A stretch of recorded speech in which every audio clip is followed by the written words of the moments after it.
nggak? Ya, Udah lihat. Oh, saya sering teleponin gitu. Menurut kakak gimana sih itu cara menjaganya?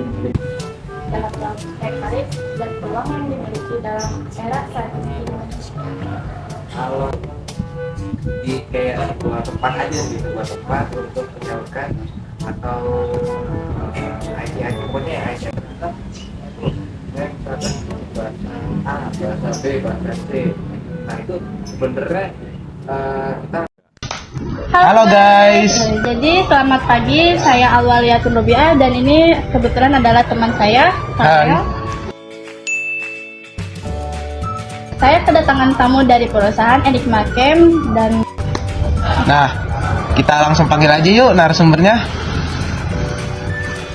Ya. Selamat pagi Kak Suryo. Halo. selamat pagi. Halo, ya. Kita di sini mau bertanya nih Kak tentang beberapa pertanyaan tentang peran teknologi digital dalam meningkatkan komunikasi dan desain informasi di era digital Indonesia nih Kak. Nah, yang pertama itu dalam saat ini nih bagaimana sih pandangan Kakak dalam kegiatan kemajuan teknologi digital untuk perkembangan prospek karir dalam bidang teknologi digital dan juga komunikasi Kak?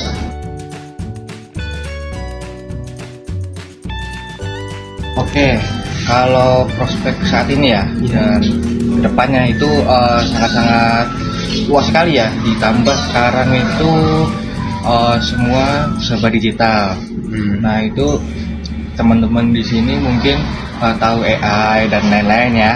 Nah itu tuh banyak banget tuh jalur masuk untuk ke sana dan keluar dari sana. Jadi ibarat mah itu pintu lah, pintu.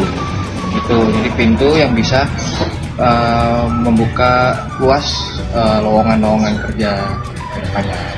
Jadi lowongan-lowongan kerja untuk kedepannya itu sangat luas sekali ya Kak ya. Betul sekali karena Jangan- digital itu ya. Iya. IT, Bahkan kalau bisa kita bilang itu mungkin tidak terhingga ya Kak ya. Iya, betul. Nah, mungkin aku mau nanya nih selanjutnya nih Kak. Boleh.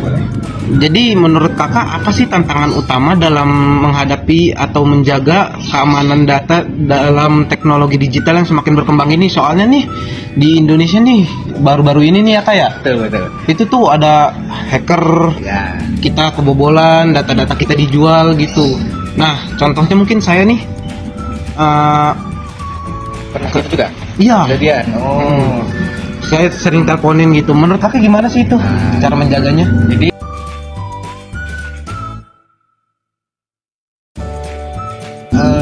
tantangannya sebenarnya Mas. Tantangannya itu adalah kita harus tahu batasan mana yang harus kita kasih ke dunia maya, dan itu tuh penting banget tuh karena kenapa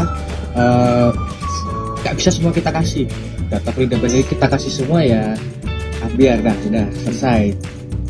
Nah jadi tantangannya itu kita harus membekali dengan pengetahuan apa aja sih data-data yang sekiranya ini data sensitif, jadi kita nggak perlu masukin data tersebut ke entah website, entah aplikasi, entah apapun itu ya di dunia maya gitu ya kan.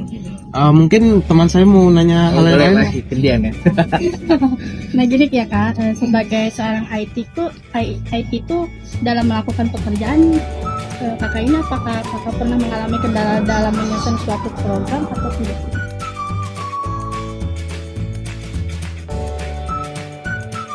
Jadi jelas pernah ya. Nggak mungkin nggak pernah. Iya. Nah, pernahnya itu ketika awal-awal masuk di IT lah. Oke, wah ini nih harus ngapain ya, harus ngapain. Nah, sebenarnya itu biasa sih. Tapi ya dengan seiring berjalannya waktu dan belajar terus ketemu orang. Sebenarnya ketemu orang yang lebih profesional dan lebih mengerti di bidangnya itu sangat membantu kita ya, karena itu kita jadi bisa belajar yang tidak diajarkan di sekolah atau misalkan kampus atau dan apapun gitu. Untuk pertanyaan selanjutnya, apa dampak teknologi digital terhadap profesi IT di Indonesia?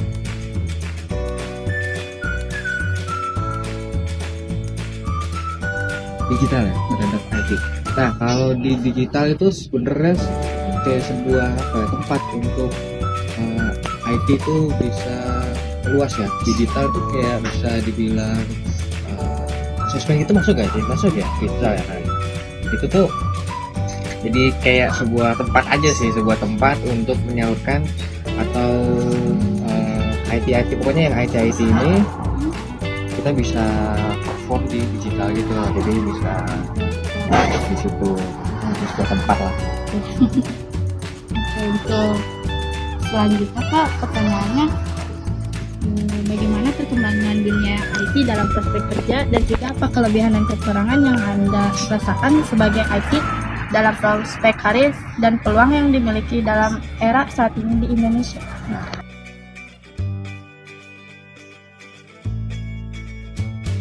Kalau plus minusnya ya, plus minusnya plusnya di IT itu ya kita bisa banyak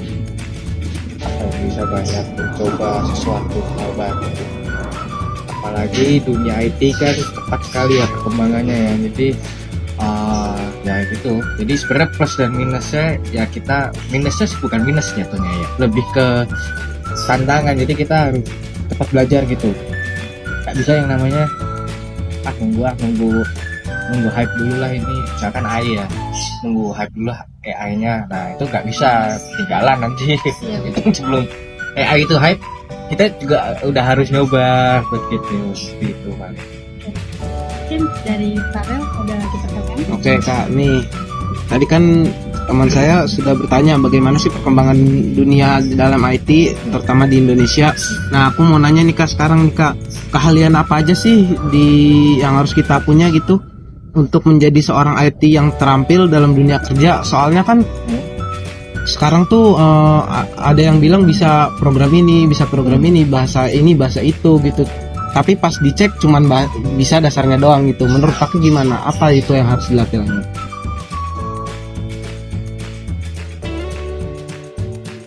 Yang pertama sih sebenarnya niat untuk belajar.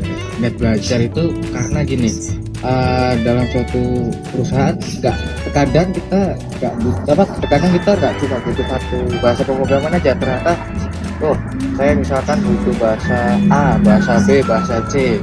Nah itu sebenarnya kita harus persiapkan diri dulu dengan niat. Nggak apa-apa maksudnya walaupun cuma baru basicnya doang, yang penting nanti ketika kita aplikasikan sembari ini kita mau belajar gitu. Jadi gitu. Yes. Mungkin aku mau nanya lagi nih Kak, apa sih dampak teknologi digital terhadap pengembangan sistem informasi itu sendiri Kak? Gitu, soalnya nih banyak nih dampaknya nih, mulai dari dampak positif atau negatifnya itu terutama di dalam negeri kita ya Kak. Tuh, menurut Kakak gimana?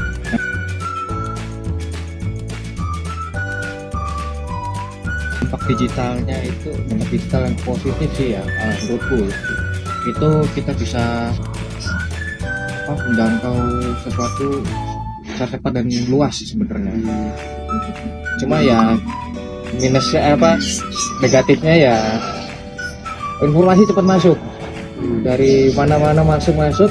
Nah orang-orang yang tidak bisa memfilter itu terkadang terbawa arus. Mungkin Kak, untuk manfaatnya dapat kita rasakan baru dunia IT itu kayak gitu.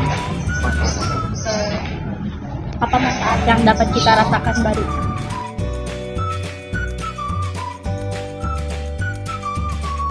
Manfaat dunia IT ya. Manfaat dunia IT itu kita bisa tahu gimana sih sebuah sistem yang sehari-hari mungkin kita pakai ya, itu berjalan kayak marketplace atau mungkin sosial media. Itu sebenarnya seru sih Kak. Kita tahu caranya ini jalannya kayak gimana, sistem flow-nya itu kayak gimana. Apalagi semisal kita mau branding diri di sosial media, kita tahu tuh algoritmanya kayak gimana, cara mereka bisa itu kok bisa ada di FYP dan lain-lain gitulah pokoknya. Wah ternyata banyak banget ya Kak informasi yang telah kita dapat. Sebelumnya makasih ya Kak, ya, udah sama-sama. banyak ilmu yang Kakak bagi, informasinya juga menarik nih. Makasih banget ya Kak. Sama Kak, udah meluangkan waktu. Iya. Makasih ya Kak. Mari. Oke guys, jadi kita yang udah dapat ilmu dari Kak Suryo itu. Nah, Gimana nih pengalaman kita mendapatkan narasumber itu? Wah, pastinya bagus banget ya ilmu yang dikasih dan informasi yang dikasih dari Kak Suryo itu cakep banget, keren lagi. Penjelasannya juga wah mantep dah. Kak Suryo paling pakar. Ya, dari kita berdua sekian, terima kasih. Terima kasih semuanya. Bye bye.